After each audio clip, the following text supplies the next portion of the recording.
Buenas tardes a todos los jóvenes de Sexto Proyecto Contador.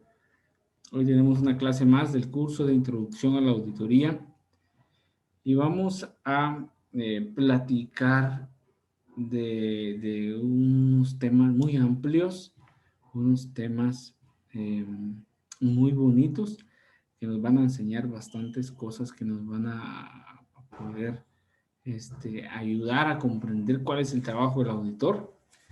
Le vamos a empezar a ver ya las normas internacionales de auditoría, las famosas NIAS. Vamos a empezar a desarrollar algunas de los diferentes grupos. No vamos a desarrollarlas todas porque el tiempo no nos va a dar, no nos alcanzaría el tiempo para poder desarrollarla, ni en clases presenciales ni clases virtuales, porque este es un contenido un tanto universitario. Entonces acá lo que yo les estoy dando es solo una pequeña introducción de cada uno de los temas que vamos a abordar de aquí al final del tercer bimestre. A partir de ahora solo vamos a ver normas y vamos a leer y vamos a ir conociendo y vamos a ir interpretando la información y el trabajo realmente de un auditor. Entonces, bienvenidos todos y vamos a dar inicio entonces a la clase del día de hoy. Quiero compartir mi pantalla para que ustedes puedan visualizar el contenido de la guía para esta hora de la tarde. A ver si alguien ya descargó su guía, que me pueda decir cómo es que se titula la NIA 200. A ver, compañeros, alguien que haya descargado su guía, que la tenga ya a la mano.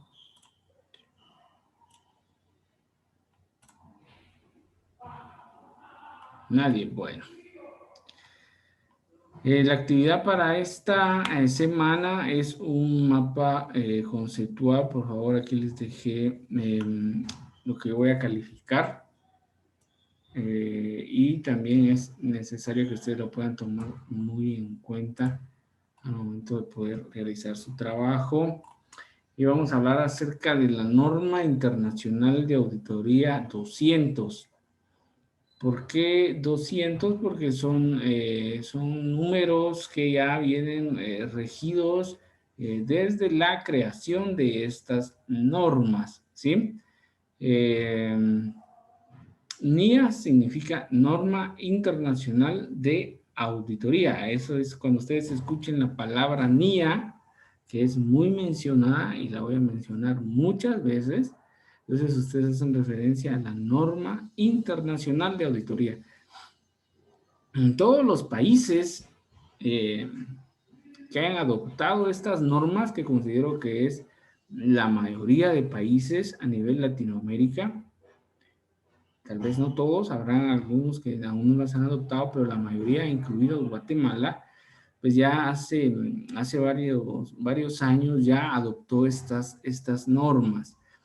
¿Y qué quiere decir internacionales? Pues que yo puedo ir a El Salvador, si El Salvador ya las adoptó, puedo ir a Costa Rica, a Panamá, Argentina, a Chile, y puedo ir a desarrollar mi trabajo como auditor, porque lo que yo estoy estudiando son normas internacionales que se aplican a todos los países que hayan adoptado, por supuesto, estas normas, ¿sí?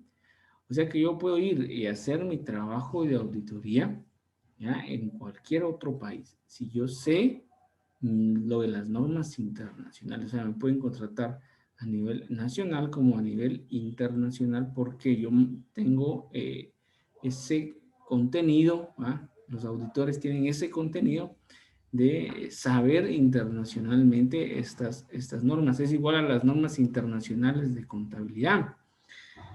Los contadores deberían de saberlos porque son normas estándares para todos los países que las adoptan. Entonces, si usted va a hacer contabilidad a otro país, pues usted ya tiene en conocimiento las normas. Entonces también lo pueden contratar para ir a registrar y a realizar las operaciones contables o operaciones también, operaciones de auditoría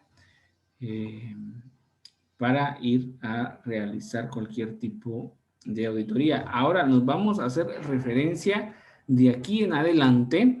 Vamos a hablar solo de auditorías de estados financieros. No vamos a hablar de otro tipo de auditorías, porque hay varios tipos. ¿Se recuerdan que ya platicamos mucho acerca de que hay varios tipos de auditoría? Entonces, vamos a hacer referencia más que todo a la auditoría financiera, ¿ya? Auditoría donde se maneja el dinero, no auditorías administrativas o de recursos humanos o auditorías sociales o etcétera, no, sino vamos a referirnos a auditorías financieras, ¿sí? A poder desarrollar y comprender cuál es el contenido entonces de estas normas. Se dividen por grupos. Por ejemplo, está el grupo de las 200, el grupo de la 300, el grupo de la 400 y así hasta llegar al grupo de la 800. No quiere decir que haya un número correlativo por norma, ¿va? Es decir, 201, 202, 203 hasta llegar a la 800, no. Sino que, por ejemplo, está la 200, luego viene la 210, luego viene la 220, la 230, 240, a veces se subdivide 260, 265 y luego se traslada a la 270 y así, igual el grupo de la 300, el grupo de la 315, el grupo de la 330. Y entonces no es que tenga un número correlativo, sino que así está creado esta subdivisión desde la creación de estas normas. Entonces, hoy vamos a empezar ya a estudiar qué trabajo va a realizar el auditor al momento de ir a hacer una auditoría de estados financieros o una auditoría financiera. Entonces, vamos a empezar platicando de eso. Y el título de esta norma se llama Objetivos Globales. Vean, pues, Objetivos Globales del Auditor Independiente. ¿Quién es un auditor independiente? Vamos a preguntarle a Franklin. ¿Quién es un auditor independiente, Franklin? Buenas tardes, Lick. El auditor independiente es quien no tiene relaciones laborales con la entidad que se va a realizar, sobre el cual se va a evaluar, perdón. Muy bien, gracias, Franklin. Entonces, vean, dicen, ¿cuáles son los objetivos? ¿Qué es un objetivo? A ver, le voy a preguntar a Enrique. Enrique López, ¿qué es un objetivo, Enrique? Un objetivo, profe, sería como una meta la cual estamos dispuestos a alcanzar con método. Ok, gracias. Entonces, ya desarrollando esos dos términos, pues concluimos, ¿no?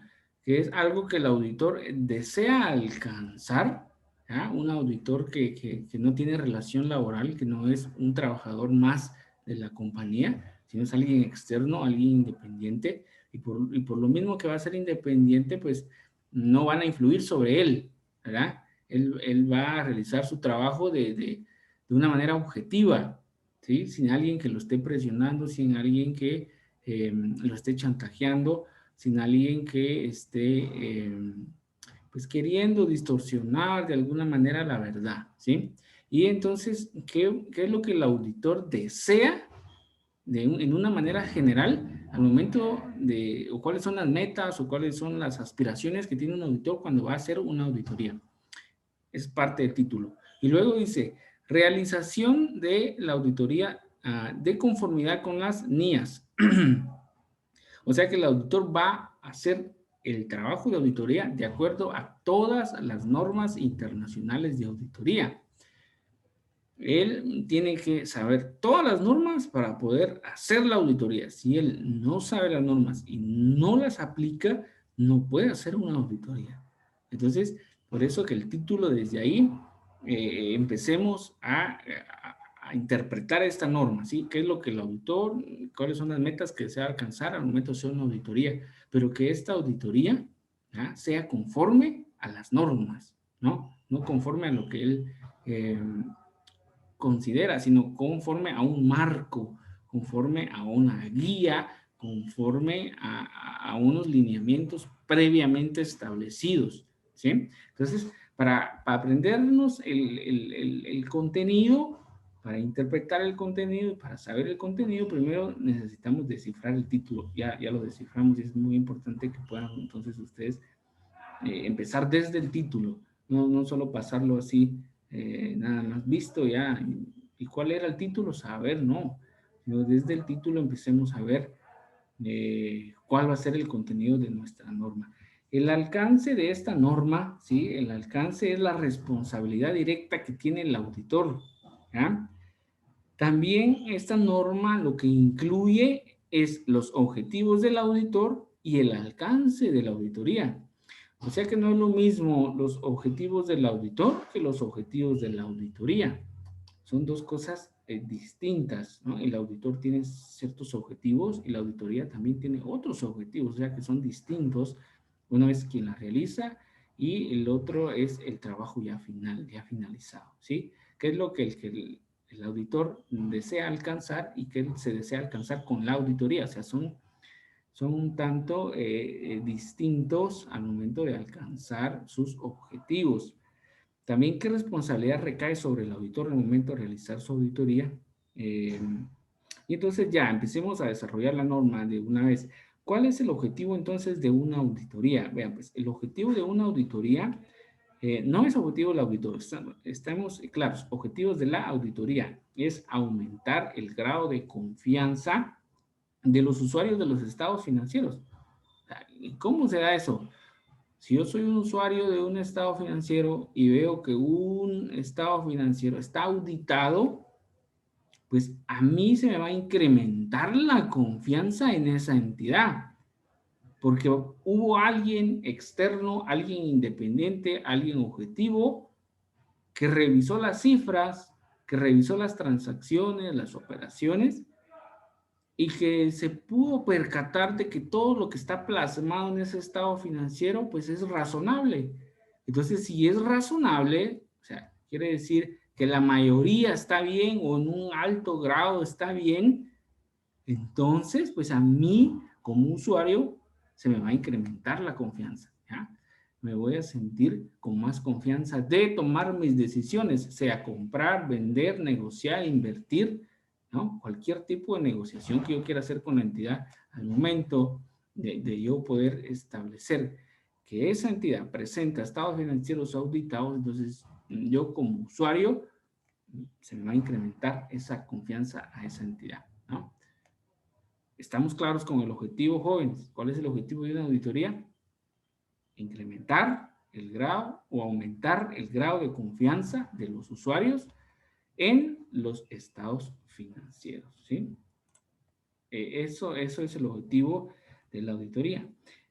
Y entonces, ¿cómo es que se va a aumentar el grado de confianza? Bueno, se va a aumentar el grado de confianza en los usuarios mediante ¿qué cosa? Mediante la expresión de una opinión, ¿no? ¿Quién es el que opina? Es el auditor. Recordemos que el trabajo del auditor es opinar sobre los estados financieros. Entonces, si la opinión del auditor dice que tales estados financieros han sido preparados en todos sus aspectos materiales y que están de conformidad con un marco de información financiera aplicable, entonces ya con esa información a mí se me va a aumentar la confianza en dicha entidad. ¿Qué es un marco de información financiera aplicable? Quiere decir que los que elaboraron los estados financieros utilizaron normas, principios, utilizaron reglamentos, se apegaron a ciertas leyes para poder presentar la información de los estados financieros. En otras palabras, los que prepararon los estados financieros lo hicieron en base a las NIF o a las normas internacionales de información financiera o en base a las NIC o en cierto caso en base a la normativa legal, pues, ¿sí? Que se contempla acá en Guatemala. Entonces, el auditor expresa su opinión y dice, bueno, los estados financieros están preparados en todos sus aspectos materiales. No estamos hablando de nada absoluto, estamos hablando de algo muy cercano a el 100%, no absoluto, porque no se podría alcanzar de poder tener la certeza exactamente de todo. Entonces, es algo muy cercano a lo absoluto, pero no lo es. Entonces, el auditor va a expresar eso y con esa opinión que dé el auditor, pues obviamente la gente se va a sentir más cómoda, va a decir, bueno, entonces ya está, hay alguien que sí comparó la información que presentaron con la información real y pues nos dice que sí. Entonces, bueno, ahora tomemos nosotros nuestras decisiones económicas. A ver, vamos a recordar. Ludwig, ¿quiénes son los usuarios de los estados financieros?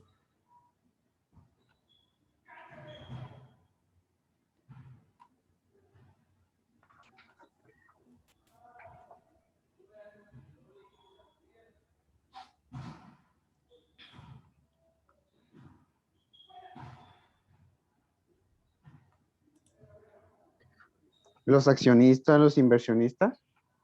Muy bien, Ludwig. ¿Tienes más?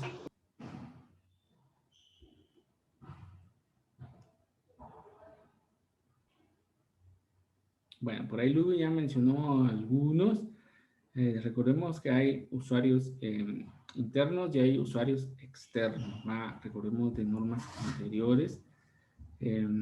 Ahí nos hacían ver. Recuérdense que todos los cursos pues tienen un poquito de relación todos, porque todos son financieros, por lo menos los que yo trabajo con ustedes. Entonces, lo que platicamos en algunos cursos nos sirven otros y así, ¿no? Porque tenemos que todos son cursos netamente financieros. Estamos claros con el objetivo de la auditoría, entonces ahora vamos con el objetivo del auditor, ¿no? Ya vimos para qué sirve una auditoría o qué queremos alcanzar con una auditoría. Ahora, ¿cuáles son los objetivos del auditor? Bueno, el auditor uno son dos, ¿no? El primero es obtener una seguridad razonable, ¿sí? ¿Qué es eso de seguridad razonable? Es por lo menos estar él convencido, ¿no? Que en un alto grado de su evaluación que él hizo los estados financieros, la información que allí se presenta es real, ¿no? La información que allí se presenta es una información que se puede corroborar, ¿ya? Entonces, sus objetivos es obtener seguridad razonable de que esos estados financieros están libres de algún tipo de incorrección, ya sea incorrección individual o en grupo, que sea una incorrección material, o sea, un error, llamémoslo así, un error o una omisión grande, ¿sí? Entonces, el auditor es uno de sus objetivos, obtener esa seguridad razonable de que los estados financieros que se están presentando no tengan errores o no tengan omisiones, que se presenten como debe ser, ¿ya? Ya sea debido a fraude o a error, o sea, está diciendo que no hay errores, o sea, que no hay fraudes, sino que están expresados de una manera correcta, que no hay incorrecciones, ¿sí? Y entonces, ya obteniendo esa seguridad razonable, el auditor puede expresar su opinión, ¿sí? Eso es el primer objetivo del auditor, obtener una seguridad razonable que tales estados financieros que se están presentando no contengan incorrecciones materiales debidas ya sea a fraude o a error. Y entonces, en base a obtener esa seguridad razonable, yo puedo emitir mi opinión, ¿no? ¿Dónde se emite una opinión? Aquí está el segundo objetivo, entonces. El segundo objetivo es emitir un informe. Dentro del informe va la opinión. Emitir un informe de los estados financieros. Dentro del informe está entonces la opinión y según los hallazgos del auditor, según sus conclusiones, Entonces el auditor va a opinar. Obviamente hay varias, hay 4 maneras de emitir una opinión, ¿ya? A ver si alguien se recuerda cuáles son las 4 formas en las que el auditor puede emitir una opinión. Vamos a preguntarle a Arnoldo.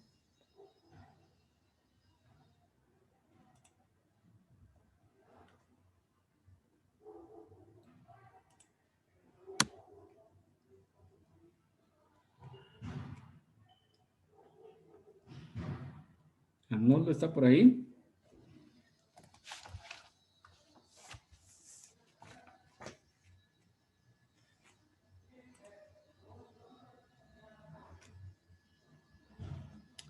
Bien, vamos a pedir favor a Ramiro de León que nos ayude. Ramiro, ¿cuáles son las 4 opiniones que puede emitir un auditor?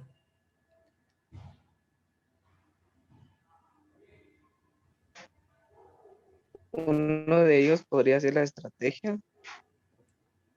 Estrategia. No, Ramiro, no es esa. Vamos a pedirle a Jennifer.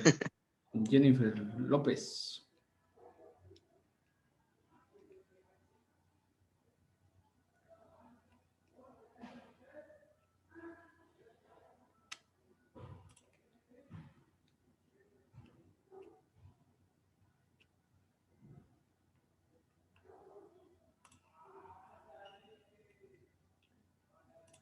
Jennifer, ¿está por ahí? Bien, o alguien de los compañeros que se recuerde. Vamos a ver, Franklin. Si no estoy mal, ver. Lick, una de ellas es pues, la opinión que se emite que en base a la información financiera presentada, vamos a decir que está bien salvo a ciertas circunstancias o es razonable o a cierto grado no razonable, y creo que son esas. Ok, bueno. Gracias, por ahí va la idea, Franklin. Número 1, es de presentación razonable, ¿verdad? O sea, es un informe no modificado, se llama. Cuando la opinión es razonable, quiere decir pues que en su mayoría está bien, ¿no? Se llama una opinión razonable. Una opinión con salvedades, el número 2, es cuando la mayoría está bien, excepto algo. Excepto hay algo que no está bien, pero en gran parte, llamémoslo un 75-25, un 60-40, por ahí. En su mayoría, pues está bien, pero tener un 40 de negatividad, podría hasta decir que es una opinión desfavorable, quiere decir que no es razonable, ¿no? Ahora, la última, la cuarta, sería no opinar, denegar la opinión, o sea, no expresar ninguna opinión, porque durante la realización de la auditoría hubieron muchas limitaciones al alcance. Y en fin, vamos a seguir platicando de esto en las siguientes normas, ¿sí? O sea, siempre todo va a llevar relación. Esto también lo habíamos platicado antes, recuérdense. Muy bien, entonces, concluimos ahí de los objetivos, ¿no? Del auditor y de la auditoría. No sé si hay dudas con los objetivos, compañeros.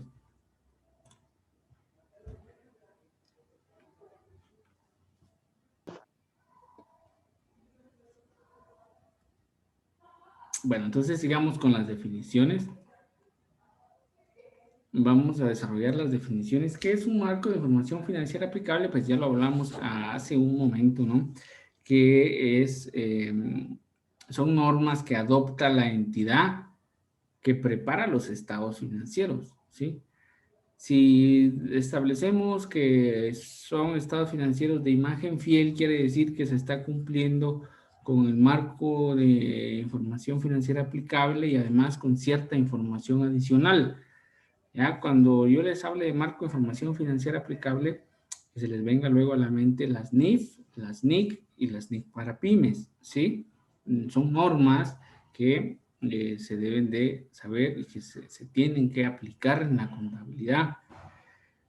Cuando hablamos de marcos de cumplimiento, nos estamos refiriendo a aquellos marcos que son según, llamémoslo así, según la ley, pues que solo cumplen con ciertas características.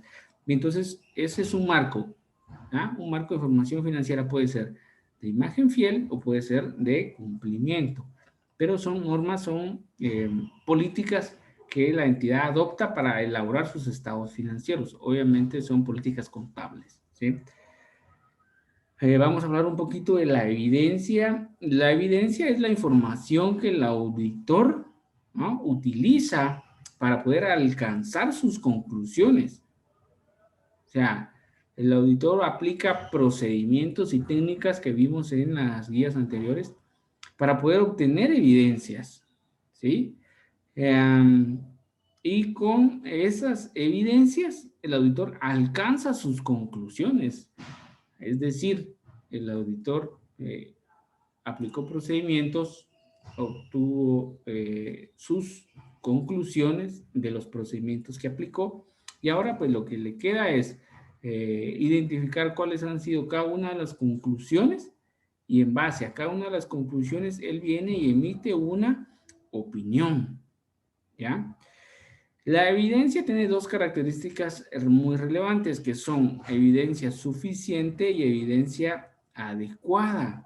Cuando hablamos de evidencia suficiente, hablamos de cantidad.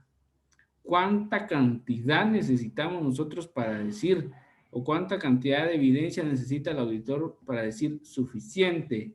Con esta evidencia me quedo, no necesito nada más para poder emitir mi opinión. Pues va a depender de qué.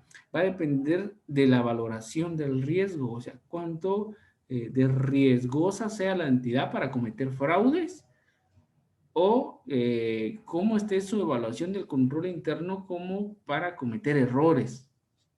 Entonces, de eso depende cuánta cantidad de evidencia yo voy a necesitar. Si yo veo que una entidad no tiene controles internos, que tiene muy mal prestigio, que no hay un buen seguimiento en cuanto a las cuestiones contables, yo puedo determinar que voy a necesitar más evidencia de lo necesario para poder emitir mi opinión.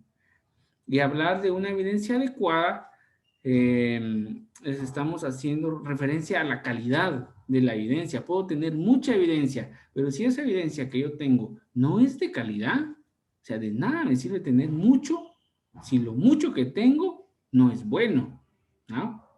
O sea, de eso depende, de la calidad depende la cantidad, y eso debemos de tomarlo muy en cuenta, ¿no? La calidad debe ser que sea una información relevante, o sea, algo de impacto, y la información que sea importante, pues, ¿sí? Y que sea una información fiable, que sea una información confiable, que sea una información que se puede corroborar, que sea una información que la obtuvimos de fuentes de prestigio, ¿sí? A eso se refiere cuando hablamos de evidencia suficiente y evidencia adecuada. También dentro de las definiciones vienen los riesgos de auditoría, ¿no? ¿Qué es un riesgo de auditoría? Pues es que el auditor exprese una opinión inadecuada. Suele darse, sí suele darse, ¿no? Puede ser que yo en el informe diga que los estados financieros están libres de incorrecciones materiales cuando no es así. O sea, yo voy a decir está bien, cuando en realidad eso no está bien. Eso es riesgo de auditoría. O puede ser al revés, yo digo está mal cuando eso está bien. Y entonces existe ese riesgo, ¿no? Al momento de poder desarrollar una auditoría, elaborar una auditoría.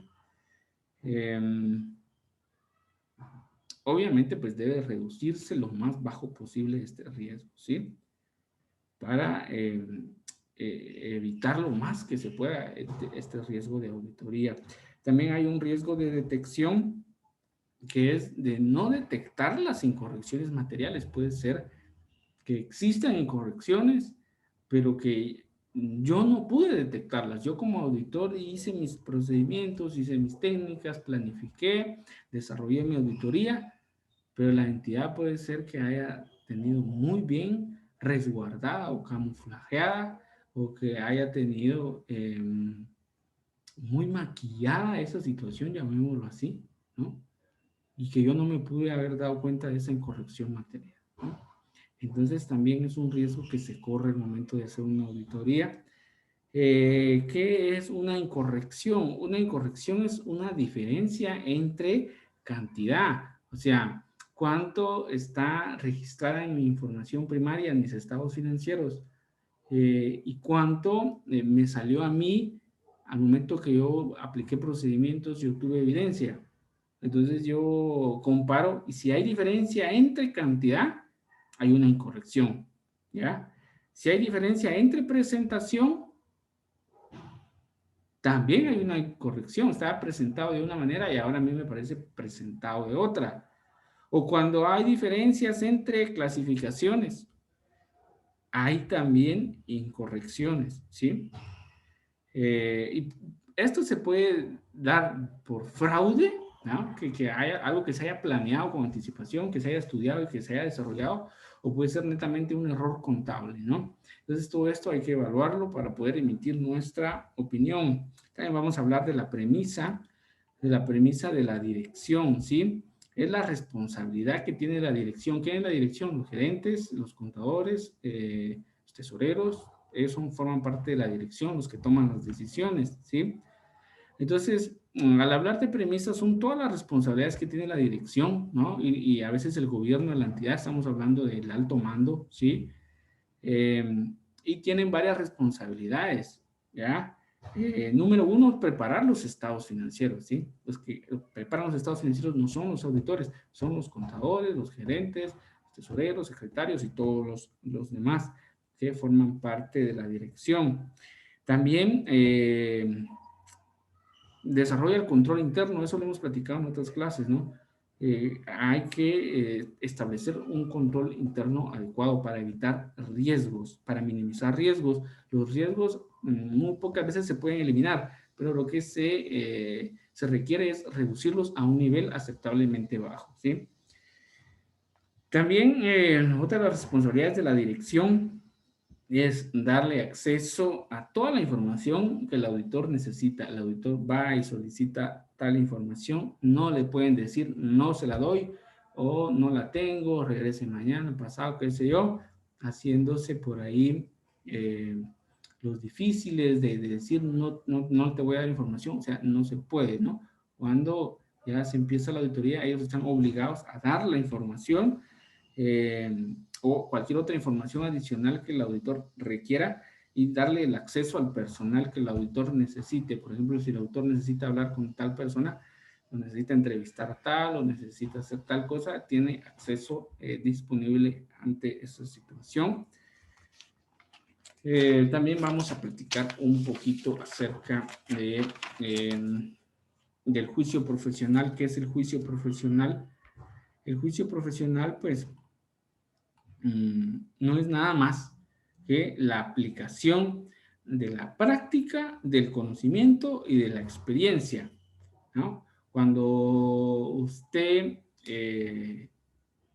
necesite hacer algo, póngale, usted tiene que tomar decisiones en base a qué, en base a cuánto ha practicado, en base a cuánto conoce y en base a cuánta experiencia usted tenga, ¿no? En el desarrollo de sus funciones.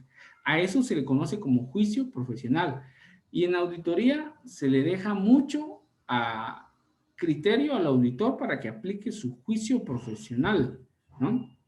Y entonces ustedes en algún futuro también como contadores van a aplicar juicio profesional. Yo les voy a dejar a veces algunos trabajos en práctica supervisada en donde va a hacer falta alguna información. Entonces yo les voy a decir, bueno, aplique su juicio profesional a ver cómo usted interpreta eso en base a su práctica. Ha practicado 2 años y medio, en base a su conocimiento, lo que ha desarrollado durante este tiempo, en base a su experiencia, todos los trabajos, exámenes y todo lo que usted ha hecho a lo largo de este tiempo. Entonces también el auditor aplica eso, ¿no? Obviamente, todo esto, ese juicio profesional debe aplicarse con valores, ¿sí? Con ética, obviamente, para la toma de decisiones. ¿Qué es el escepticismo profesional?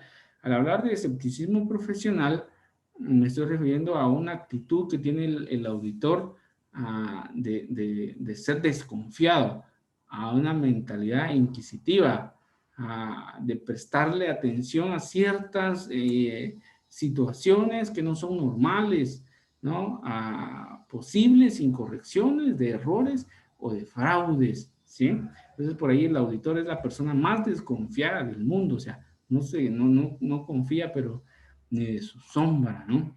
Entonces, jóvenes, eso ha sido parte de la norma. No la pudimos desarrollar toda, lamentablemente el tiempo se nos fue. Estuvo muy bonita la clase, muy interesante. Espero hayan comprendido, aunque sea un poco, ¿no? De el trabajo que hace el auditor al momento de desarrollar la auditoría. Entonces, fue un gusto, jóvenes. Que tengan una excelente tarde. Gracias, Nos vemos, profe. profe.